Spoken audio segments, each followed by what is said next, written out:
Sí. Hola, buenas. No sé qué hora son las 10 para la 1 de la mañana, pero me dieron ganas de grabar la cápsula de método numérico para orden superior. Y ahora sí, perdón si yo lo bajo porque están durmiendo, pero me- para métodos numéricos, o mejor dicho, ecuaciones no lineales de segundo orden, creo si no me equivoco, así es el nombre correcto, vamos a tener algo llamado el teorema de Bolzano. ¿Qué es el teorema de Bolzano? Teo de Bolzano. ¿Qué es el teorema de Bolzano? Nos dicen que vamos a tener un intervalo, voy a ir escribiendo aquí. Uy, tenemos un inter- un intervalo cerrado de A, B, o sea, va a llegar de A a B, en donde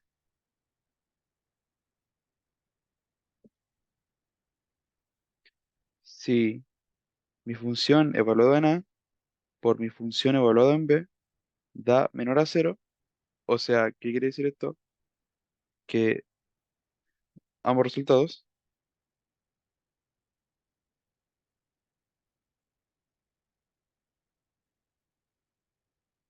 tienen distinto signo, quiere decir que,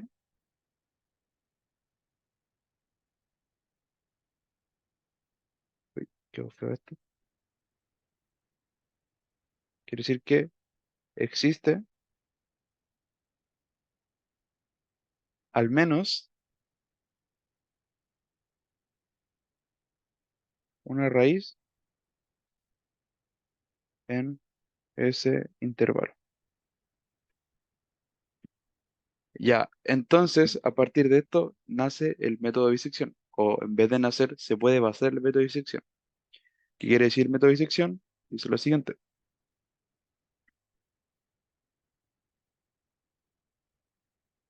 De disección dice lo siguiente. Vamos a tener un x sub m que va a ser nuestro x sub a más x sub b partido en 2. X sub a va a ser el valor que se le da a la función en el intervalo, xb también. Por ejemplo, aquí tenemos a, que en este caso podría ser el mismo xa, y aquí tenemos b, que podría ser xb. Entonces, vamos a tener, como decirlo, la mitad, por decirlo de alguna manera, entre ambos intervalos. Digamos, si esto es un 4 y esto es un 2, va a ser 4 más 2 6 partido en 2 3. Entonces XM va a ser 3. Ahora, este, este término de acá nos va a generar condiciones o casos borde, por decirlo de alguna manera, en donde va a parar la iteración del método de disección. Entonces vamos a tener lo siguiente. Es como si estuviésemos hablando de recursión y los procesos van a seguir hasta llegar a un caso base, a un caso borde, como se quiere decir. Vamos a tener el primero recién, en donde dice, vamos a tener 1, si la multiplicación entre fxa por f evaluada en xm da igual a cero, vamos a tener un caso donde f evaluada en xm va a ser cero. Entonces, ¿qué quiere decir eso? Se localizó una raíz y la raíz va a ser xm, entonces se finaliza el proceso, ya se deja iterar.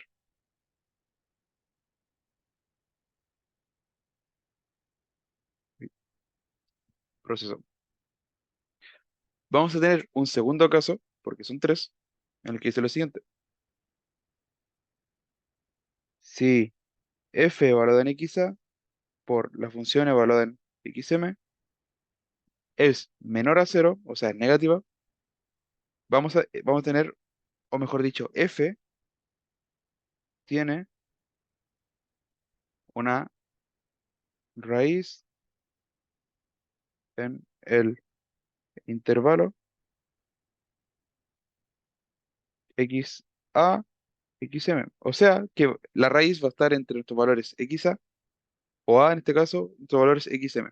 ¿Y qué pasa si se dan cuenta? Nosotros antes teníamos intervalos entre xa y xb. Entonces, ahora que la raíz esté entre xa y xm, nuestra xb va a ser nuestra xm. O sea, donde xm es el nuevo x. ¿Ya? Entonces, como dije que son tres casos, vamos a tener un tercer caso igual. Y esto es lo siguiente. Si f evaluado en xa por f evaluado en xm es mayor a cero, o sea, positivo, f tiene una raíz en el intervalo xm y xb,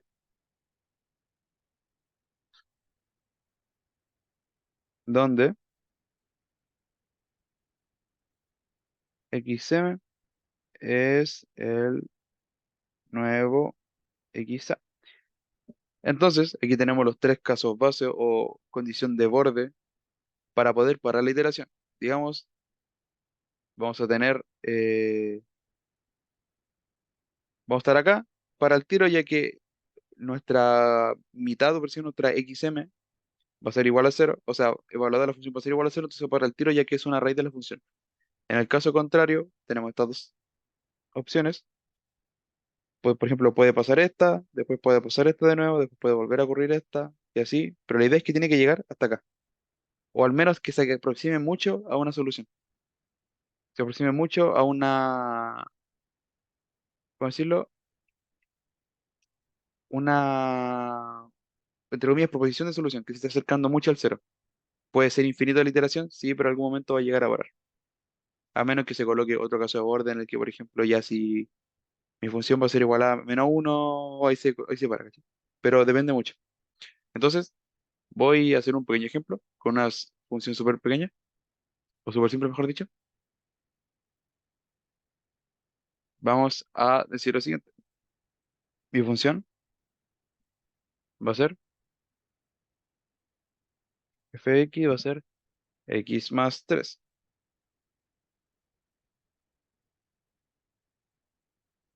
Tenemos que encontrar x0 igual a cero. O sea, buscamos el valor de x0. Voy a hacer la gráfica de esta función, aunque no es tan necesario. De hecho, no lo haré. Mejor podemos trabajar analíticamente esta función. Podemos hacer que nuestra f sea cero, por ejemplo. F va a ser cero es igual a x más 3, en donde x va a ser a menos 3. Y se dan cuenta, si x es menos 3 claramente va a ser una raíz de la función, ya que se nos va a hacer cero la función. Pero hay que trabajarlo con el método de disección. Entonces, vamos a usarlo para comprobar esta raíz. Voy a trabajar acá. Voy a definir un intervalo. Bueno, definir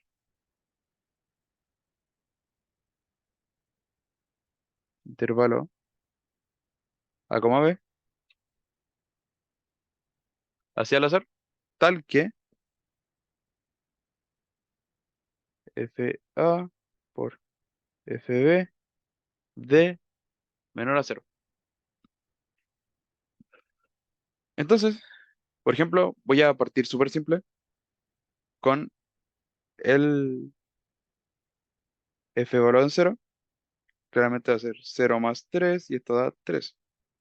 Ahora ya tenemos un valor que nos dé un valor positivo. Entonces, como nos solicitan que tiene que ser un resultado negativo, el siguiente valor que tomamos tiene que ser negativo, claramente. Entonces, por ejemplo, voy a tomar el -4. Esto es -4 más 1. Esto igual a, mentira, -4 más 3. Esto es igual a -1, ¿cierto? Entonces, si multiplico f evaluado en cero por f evaluado en -4. Esto claramente da -3. Entonces, ¿qué quiere decir esto? Que según el teorema de bisección, si logramos cumplir esto, tenemos al menos una raíz dentro de ese intervalo. Pero ahora queremos encontrar cuál es el valor de la raíz. Entonces, vamos a utilizar el método de bisección para poder comprobarlo. Tenemos primero ¿cómo decirlo? Una propuesta de raíz. Vamos a usar bisección. Entonces voy a poner bisección acá. Tenemos que xm es igual a xa más xb, ¿cierto? Partido en 2, donde tenemos un intervalo x4, 0. Esto es xa, esto es xb. Entonces esto es xm es igual a -4 más 0 partido en 2, y esto claramente es -2. Si lo vemos gráficamente, esto tenemos -4, tenemos el 0, entonces nuestro xm va a ser -2. Voy a evaluar el tiro de la función en el -2, o sea, f en xm es lo mismo que f en el -2, y esto es -2 más 3, y esto es 1. F en -2 es 1. ¿Ya? Entonces, ahora tenemos que la función original claramente es fx más 3. F en 0 es 3 y f en -4 es -1. Si por ejemplo, f,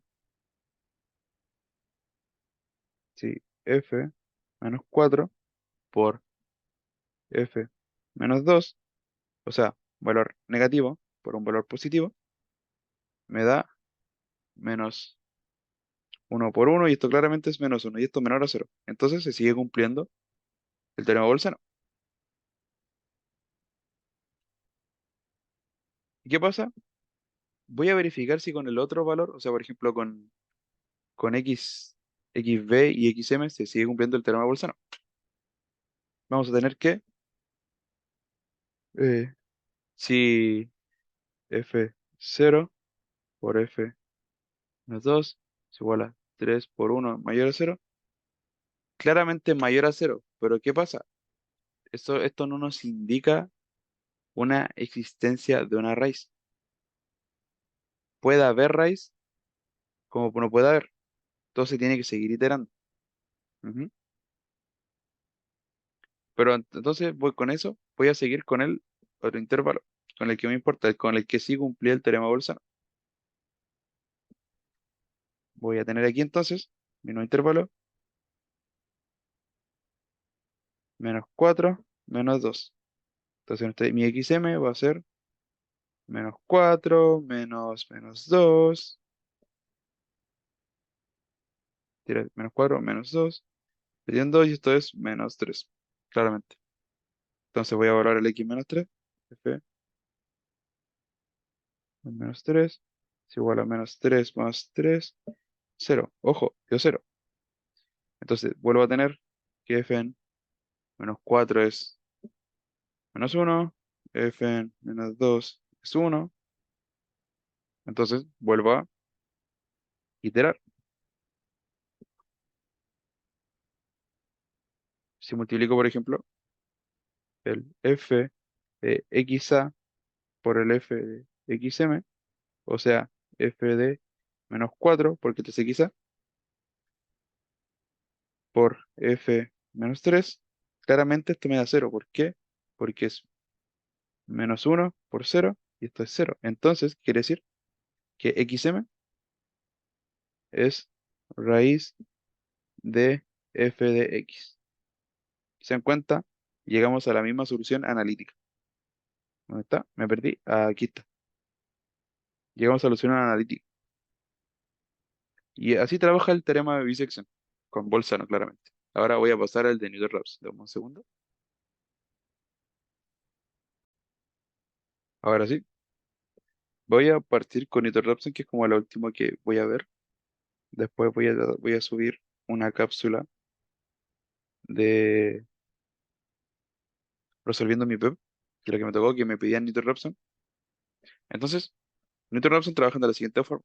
Vamos a tener una gráfica. Voy a hacer una recta línea, o sea, una línea recta, en i igual a 0, por ejemplo. Entonces vamos a tener una función que va a ser de este estilo, por decirlo de alguna manera. Vamos a partir con un valor de x0. Siempre partimos con un valor de x0. Por ejemplo, aquí. Entonces, lo evalúo la función. ¿Y qué pasa? Newton Raphson trabaja con la recta tangente. Entonces, mejor dicho, la recta tangente. Ahí, y formamos nuestro aquí, ¿cierto? Entonces, el siguiente punto que se va a tomar va a ser en el que la recta tangente tope en i igual 0. Entonces, por ejemplo, voy a hacerlo más bonito para que quede mejor. Entonces sería como ahí y ahí. Entonces, siguiente punto va a tomar acá. Este sería x1. ¿Y qué pasa? Cuando toma x1, se vuelve a formar una recta tangente. La recta tangente va a topar lo mismo hasta que llegue a la función. X2, después lo mismo, y así hasta que las aproximaciones vayan achicándose. O sea, no achicándose, sino que lleguen a ser muy parecidas. Por ejemplo, si te dan un resultado así como 1,2, 3, 4, 5 y el otro da como 1,2, 3, 4, 6. Si tomamos los primeros tres decimales, eso es una raíz de la función. Porque encontramos una aproximación de la raíz de la función. Entonces, porque tienen valores muy parecidos. Gráficamente quizá no se entienda mucho, pero con un ejercicio voy a dar de hacer que se entienda mejor. De hecho, voy a tomar la misma función de arriba, ya que es sencillita. Entonces, el método nos dice lo siguiente. Se define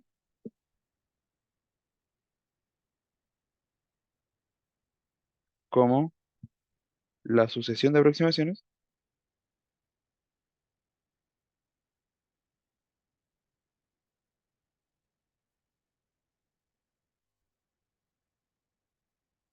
a alfa de la manera siguiente. Aproximaciones de la manera siguiente. Tenemos x y más uno va a ser igual a x y menos la función evaluada en x y partido en la función derivada evaluada en x y, donde claramente y puede ser 0, 1, 2, 3 y así sucesivamente. Claramente esto va a ser a partir de una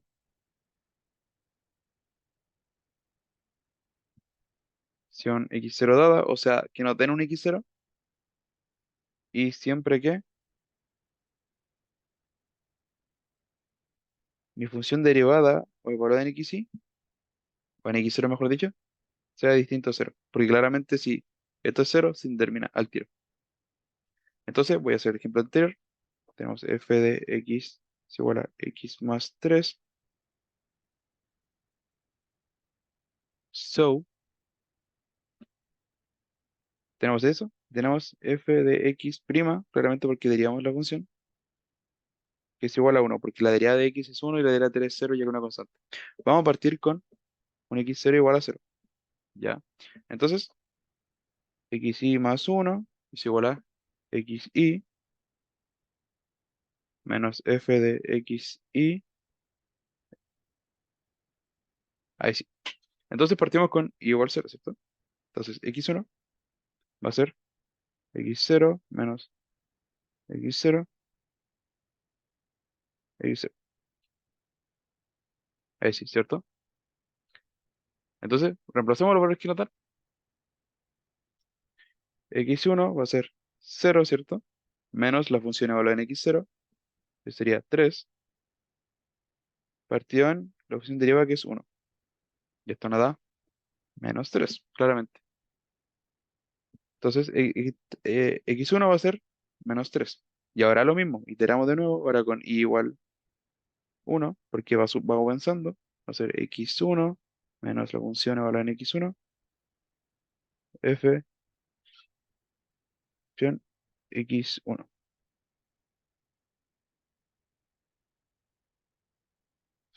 Entonces, reemplazamos, esto es menos 3, ¿cierto? F evaluada en menos 3